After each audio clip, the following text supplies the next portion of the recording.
expert. My dislike of costumes, however, is a bit more complicated. Indeed, it is one of the great ironies of my life that when I, in fact, wear a costume pretty much every single day, I don't like costumes very much. Now, what I mainly don't like are the scary ones, right? Like ghosts and ghouls and vampires and Frankenstein and witches and mummies and werewolves. I've been scared of the Wicked Witch of the West my whole life. But mostly, I don't like zombies. I tried to watch that movie with Brad Pitt when it came on pay-per-view, right? What was it called? World War Z? Y'all, I made it 10 minutes. Couldn't take it. They started eating each other. I just couldn't. I had to turn it off. I know some people love it. The bishop loves it, of all things. But you know, some people actually like to be scared, right? They like the thrill of it, I suppose. They like scary movies, and on Halloween, they dress up like zombies and go to haunted houses, right?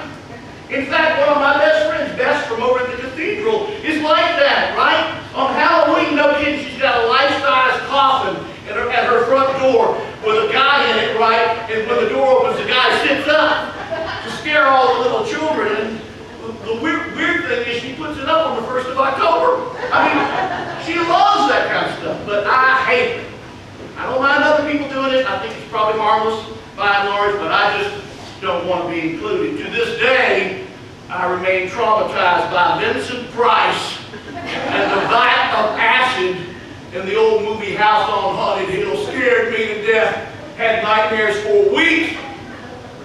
So I don't like this stuff. It's okay if y'all do it. I just don't care.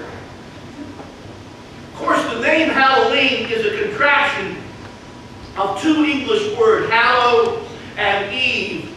Hallow, of course, means holy, as in hallowed be thy name, and thus Holy Eve, meaning the eve before the holy day, kind of like Christmas Eve and Christmas, meaning the evening before All Saints, right, which was yesterday.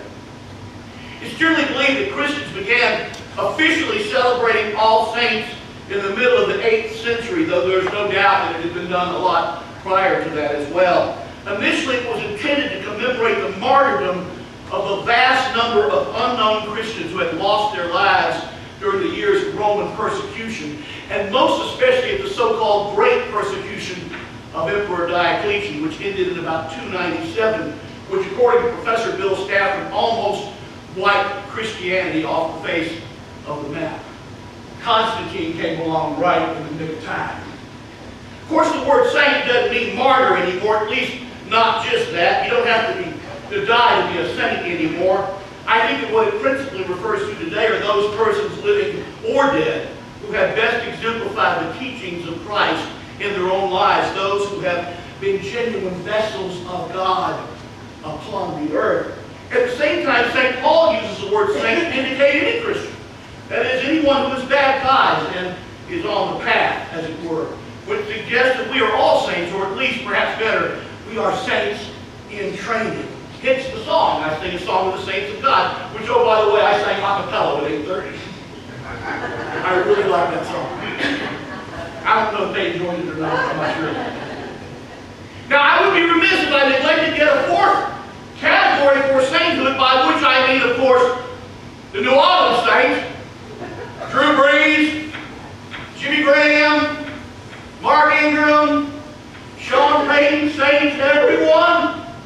And this morning we celebrate, among other things, the sound thumping they gave the Carolina Panthers on Thursday night. Go Saints. Now, in fact, you can't resist that, right? Now, in fact, the best way to find out about genuine saints is to come to chapel every Wednesday night, where pretty much every week I talk about a different saint of the church. And it really is interesting because there's a lot of variation. For example, many of the early theologians of the church are saints, those men who developed the various doctrines of the church which are reflected in the Nicene Creed.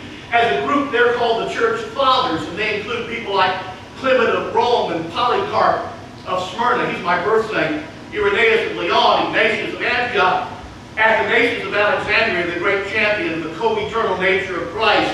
Augustine of Hippo, perhaps the greatest of all. And then there are the Gregories, Nyssa, and Nazianzus, who along with Basil the Great are called the Cappadocian Fathers. Lots of great people. But my favorite thing to talk about, as some of you know, are those persons who are commonly referred to as mystics. Mystics. Now I know that the word mystic is scary to some, but all it really means is one who seeks to experience the living God firsthand. Firsthand. A mystic is someone who's not satisfied with simply believing in God. A mystic is someone who wants to go deeper, who wants to plumb the depths of God. And oh, by the way, given that definition, I are one. Right? I mean, doesn't that make sense? Wouldn't you expect that? Don't you want your priest to be add up with God? Right? Everybody doesn't have to be, but I sure am. I sure am. The first two of these folks who come to mind, interestingly enough, are among the apostles, St. John and St. Paul. At least those two, both of them clearly mystics. And all you got to do to know that is to read what they wrote. Check out the Gospel of John and the book of Revelation if you don't think St. John was a mystic. Or check out 1st and 2nd Corinthians if you don't think St. Paul was as well. Other mystical saints include the Desert Fathers of the 3rd and 4th centuries, those who went out and lived in caves and prayed 24/7 basically. Pope Gregory the Great from the 6th century, who was one of the last of the monastic popes. Bernard of Clairvaux, about whom Bill Stafford said he was the greatest Christian of the 12th century. Saints Francis and Clare of Assisi. St. Bonaventure, who was the primary theologian for the Franciscans. Catherine of Siena. Julian of Norwich. She was an anchoress. An anchoress, you know what that means? She would wall herself up in a wall of the church, brick herself in and prayed all her life. Boy, you better believe she got holy, right? Thomas à Kempis, who wrote Imitation of Christ. Teresa of Avila, who wrote Interior Castle, a great spiritual classic. And John of the Cross, who was her running buddy, who wrote the other Christian classic, Dark Night of the Soul. The Dark Night of the Soul. And others as well.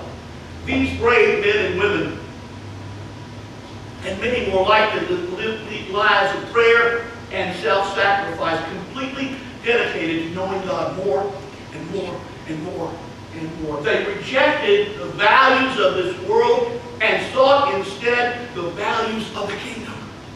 They rejected the values of this world and sought instead the values of the kingdom. Speaking of rejecting the values of this world, this morning we behold the Beatitudes in our gospel. They are, if you will, Jesus' marching orders to his disciples and to all we would-be saints. And they are paradoxical, and they are counterintuitive, and they make no sense at all. They're just plumb crazy if you ask me, and yet they lie at the very heart of the gospel. Now, if you're like me, you want to shout back at the Bible. Anybody ever done that? Everybody ever shouted back at the Bible? I've got the one that I bet has. But I want to rail at Jesus, right? Right? Say it with me. You know, I don't want to be poor in spirit. I don't want to mourn. I don't want to be meek. And I darn sure don't want to be persecuted. I don't like any of those things. Do you? You know? But you see, Jesus is trying to tell all we disciples this. And that is that heavenly values are precisely the opposite of earthly values. Heavenly values are precisely the opposite of earthly values. Listen to this. In the kingdom, when you're weak, you're strong. In the kingdom, when you're last, you're first. In the kingdom, when you're foolish, you're wise. In the kingdom, when you lose, you win. In the kingdom, when you're at the end of your rope, you've only just arrived. Now, we don't have to understand this. Indeed, it is beyond human understanding by all genuine truth. It's way, way above our pay grade, but we do need to be mindful of one of the great immutable rules of the universe. Here it is. All seemingly bad things, notice, all seemingly bad things happen for a reason. And it's not to punish us. Rather, it is to make us stronger. It is to make us saints. Now, we may not like it, but like we say around here, it just is what it is. And indeed, if you really stop to think about it, you'll see it's true. Bad things beget good things. Every single time. It's a rule. It's a rule. So take heart and be of good cheer. St. Paul said all things work together for good for those who love God. He also said give thanks in all things. It's just what a saint does, right? Listen, there are no coincidences. There are no accidents. Everything happens for a reason, and God is in charge. What else do we need to know?